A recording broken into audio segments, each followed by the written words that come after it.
Hey everyone, I'm here on my front porch.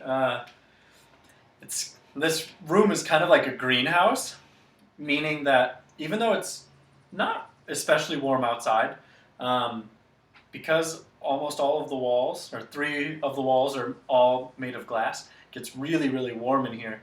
So it's like 75, 80 degrees in here, even though it's only like 60 outside. So it feels really nice. Anyway, back with Island of the Blue Dolphins, Chapter 15. If you remember, Chapter 14 wrapped up with our main character finding the elephant seal dead, and she was able to make a number of spearheads out of its teeth, and that's where we left off. Chapter 15. There had been wild dogs on the island of the Blue Dolphins as long as I remember. But after the Aleuts had slain most of the men of our tribe, and their dogs had left to join the others, the pack became much bolder. It spent the nights running through the village, and during the day was never far off. It was then that we made plans to get rid of them. But the ship came, and everyone left Galisat.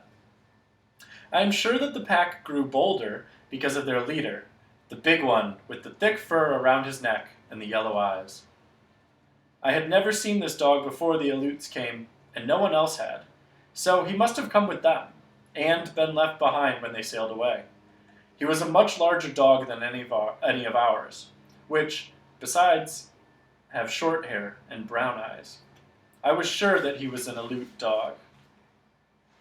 Already, I had killed 4 of the pack, but there were many left, more than in the beginning, for some had been born in the meantime. The young dogs were even wilder than the old ones. I first went to the hill near the cave when the pack was away, and collected armloads of brush, which I placed near the mouth of their lair. Then I waited until the pack was in the cave. It went there early in the morning to sleep after it had spent the night prowling the island. I took with me the big bow and 5 arrows, and 2 of the spears. I went quietly, circling around the mouth of the cave, and came up to it from the side. There, I left all of my weapons, except 1 spear. I set fire to the brush and pushed it into the cave. If the wild dogs heard me, there was no sound from them. Nearby was a ledge of rock, which I climbed, taking my weapons with me. The fire burned high. Some of the smoke trailed out over the hill, but much of it stayed in the cave. Soon the pack would have to leave. I did not hope to kill more than 5 of them, because I only had that many arrows. But if the leader was one of the 5, I would be very satisfied. It might be wiser if I waited and saved all my arrows for him, and this I decided to do. None of the dogs appeared before the fire died. Then 3 ran out and away. 7 more followed, and a long time afterwards, a like number. There were many more still left in the cave. The leader came next. Unlike the others, he did not run away. He jumped over the ashes and stood at the mouth of the cave, sniffing the air. I was so close to him that I could see his nose quivering, but he did not see me until I raised my bow. Fortunately, I did not frighten him. He stood facing me, his front legs spread as if he were ready to spring, his yellow eyes narrowed to slits. The arrow struck him in the chest. He turned away from me, took 1 step, and fell. I sent another arrow toward him, which went wide. At this time, 3 more dogs trotted out of the cave. I used the last of my arrows and killed 2 of them. Carrying both of the spears, I climbed down from the ledge and went through the brush to the place where the leader had fallen. He was not there. While I had been shooting at the other dogs, he had gone. He could not have gone far because of his wound, but even though I looked everywhere, around the ledge where I had been standing and in front of the cave, I could not find him. I waited for a long time and then went inside the cave. It was deep, but I could see clearly. Far back in a corner was the half-eaten carcass of a fox. Besides it was a black dog with 4 gray pups. One of the pups came slowly toward me, a round ball of fur that I could have held in my hand. I wanted to hold it, but the mother leaped to her feet and bared her teeth. I raised my spear as I backed out of the cave, yet I did not use it. The wounded leader was not there. Night was coming, and I left the cave, going along the foot of the hill that led to the cliff. I had not gone far on this trail that the wild dogs used when I saw the broken shaft of an arrow. It had been gnawed off near the tip. I knew it was from the arrow which had wounded the leader. Farther on I saw his tracks in the dust. They were uneven, as if he was traveling slowly. I followed them toward the cliff, but finally lost them in the darkness. The next day, and the next, it rained, and I did not go to look for him. I spent those days making more arrows, and on the third day, with those arrows and my spear, I went out along the trail the wild dogs had made to and from my house.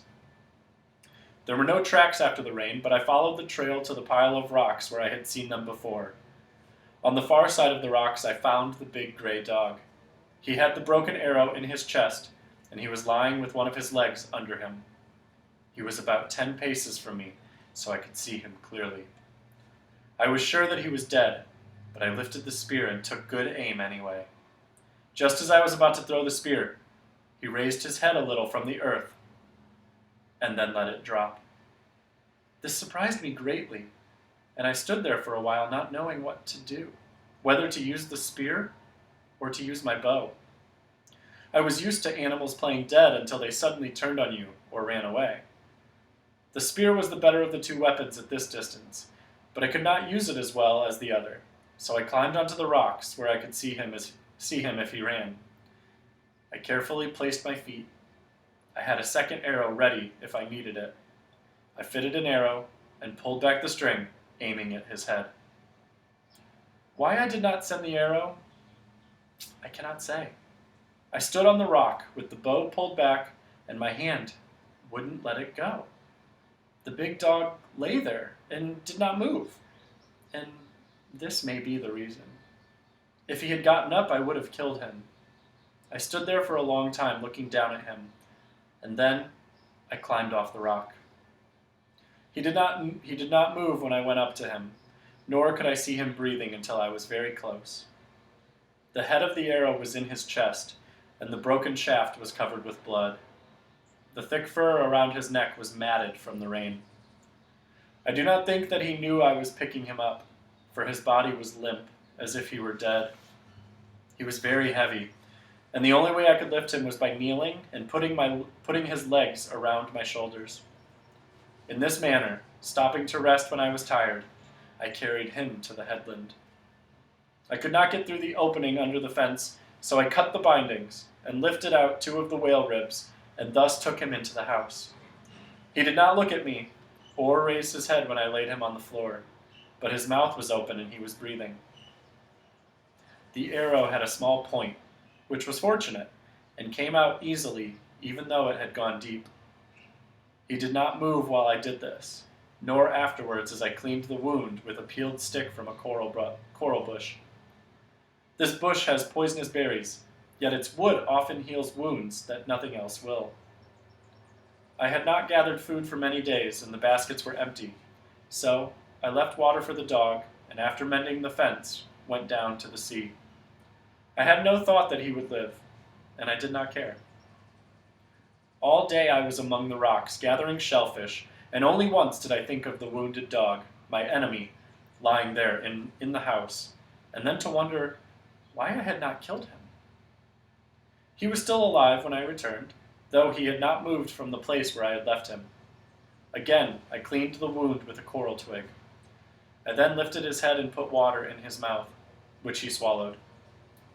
This was the first time that he had looked at me since the time I had found him on the trail. His eyes were sunken, and they looked out at me from far back in his head. Before I went to sleep, I gave him more water. In the morning, I left food for him when I went down to the sea, and when I came home, he had eaten it. He was lying in the corner watching me. While I made a fire and cooked my supper, he watched me. His yellow eyes followed me wherever I moved. That night I slept on the rock, for I was afraid of him, and at dawn as I went out I left the hole under the fence open so he could go. But he was there when I got back, lying in the sun with his head on his paws. I had speared 2 fish, which I cooked for my supper. Since he was very thin, I gave him one of them, and after he had eaten it, he came over and lay down by the fire, watching me with his yellow eyes, which were narrow and slanted up at the corners. 4 nights I slept on the rock, and every morning I left the hole under the fence open so he could leave. Each day I speared fish for him, and when I got home he was always at the fence waiting for it. He would not take the fish from me, so I had to put it on the ground. Once I held out my hand to him, but at this he backed away and showed his teeth. On the 4th day, when I came back from the rocks, he was not there at the fence waiting. A strange feeling came over me. Always before, when I had returned, I had hoped that he would be gone. But now, as I crawled under the fence, I did not feel the same. I called out, "Dog! Dog!" for I had no other name for him. I ran towards the house, calling it. He was inside. He was just getting to his feet, stretching himself and yawning. He looked first at the fish I carried, and then at me, and then moved his tail. That night, I stayed in the house. Before I fell asleep, I thought of a name for him, for I could not just call him Dog. The name I thought of was Rontu, which means in our language, fox eyes.